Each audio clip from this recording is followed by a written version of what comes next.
Hi, one of the most important things you need to know about the animation of a character is that your character shouldn't stop moving at all like a statue. Surely enough, you've seen animations where if the character has to stay still at some point, the animator is not gonna leave it motionless like that. In fact, they create an idle animation for it so the animation looks more alive and dynamic. So in this video, I will be talking about how to create an idle animation for my character. Well, the character that I chose for this video is the same as the previous character that I used in the previous videos. However, I changed its color palette as well as the face a little bit. The idle animation can vary from pose to pose, and the simplest one can be the breathing animation of a character. To create the breathing animation for the character, first I need to increase the Y scale of the body. For that, I'm not gonna touch the scale of the body controller, because if I do that, you can see that it messes everything up and the scale of the legs and the arms increases all together. So changing the controller is not a good idea. Okay, for that I choose the body layer. I open the scale. I create a keyframe for it at the beginning of the timeline. I move 25 frames forward. I hold Ctrl and left click here so I can see the frames. In frame 25, I set the Y scale to 105. Again 25 frames ahead, in frame 50, I copy and paste the initial keyframe here. And I make them easy. I limit the work area here. The breathing animation is almost done. To make it better, I make the right and left arm skeletons visible. I open their positions. I create a keyframe for them in the beginning. In frame 25, I move them up. In frame 50, I copy and paste the first keyframes here. For that, I use the Motion Tools script and hit the clone option. And then I make the keyframes easy. Let's check it out.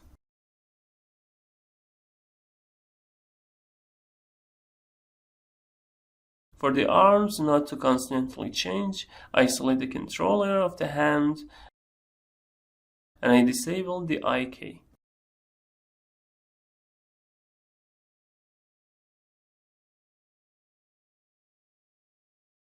Let's check it one more time.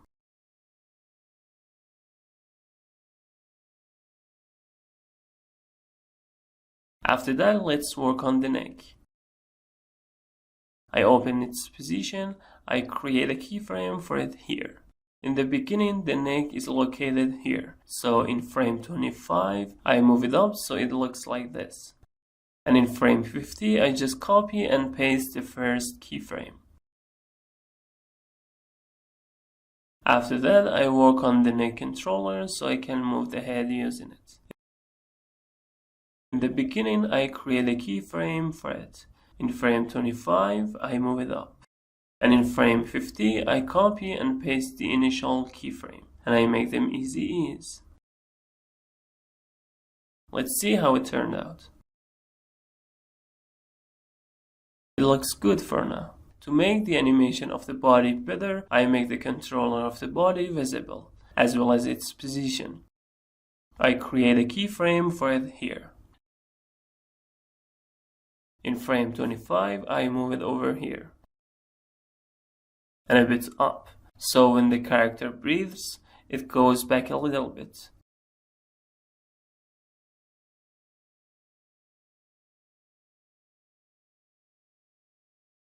Let's see how it looks. I open the rotation and create a keyframe for it here. I make it straight a bit and set it to -2. In frame 25, I rotate it backward a bit. -4.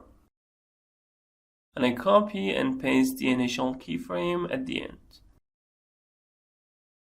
Let's check it out.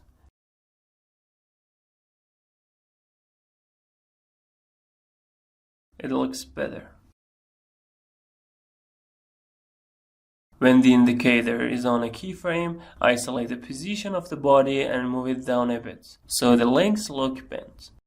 In frame 25, the legs should be straight, and on the first and last keyframes, they should be bent. And to make its pose slightly better, I move the left leg forward a little bit.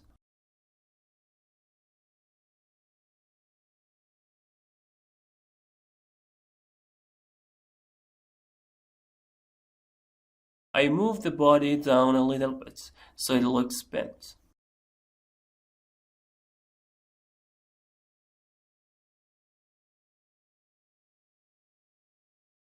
Well, let's work on the rotation of the head. I open its rotation. At the beginning where the body is lower, I set it to 2. And in frame 25, I set it to -2. And in the end, I set it to 2.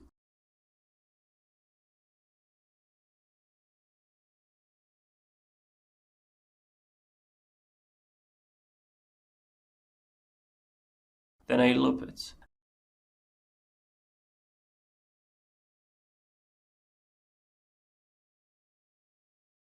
And I put the last keyframe on frame 10, so the animation of the head is delayed in comparison to the animation of the body, and it overlaps.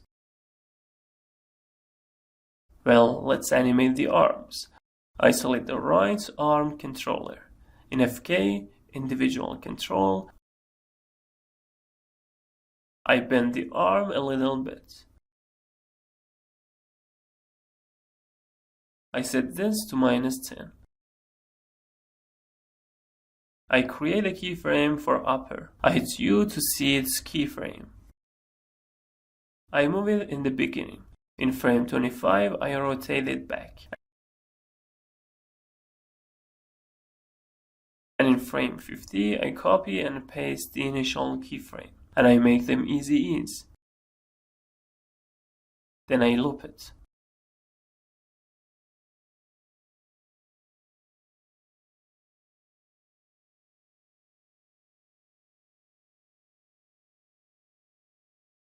When the body moves up, the arms should move forward. That means this keyframe should place here. And it should be delayed a little bit.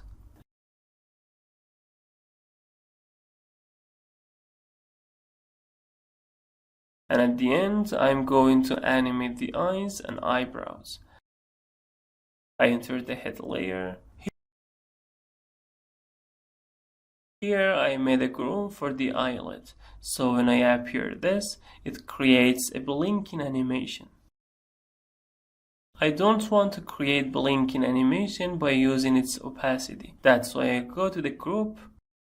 I disable its stroke for now. In the fill, I create a keyframe for its path, as well as the path of the stroke.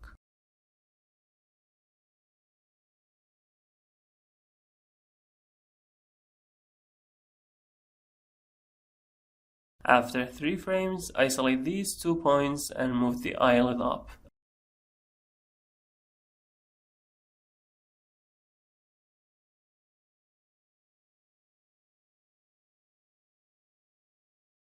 I select the path of the stroke too and move it up.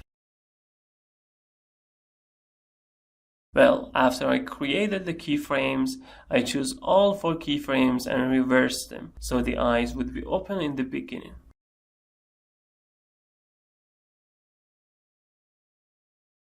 I come here and make the stroke path shorter.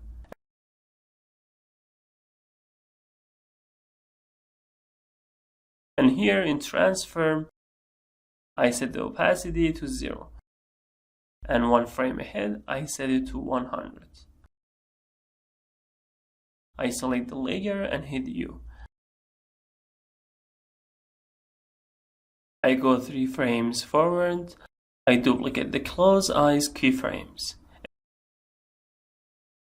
Again, 3 frames ahead, I copy and paste these keyframes here. 1 frame before that, I copy and paste these 2. Now let's check it out.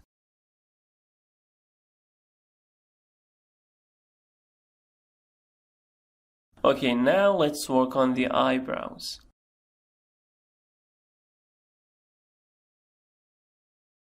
I enter the eye group, then the eyebrow, and I create a keyframe for its position here. On the closed eyes keyframes, I move them lower.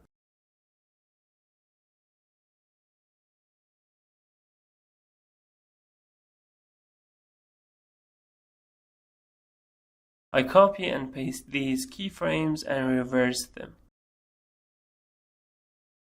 And make all of them easy ease.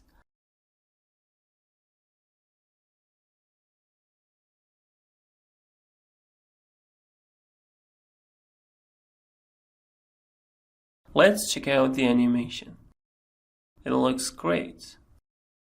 Thanks for watching, and if you need more videos about character animation, check out this playlist.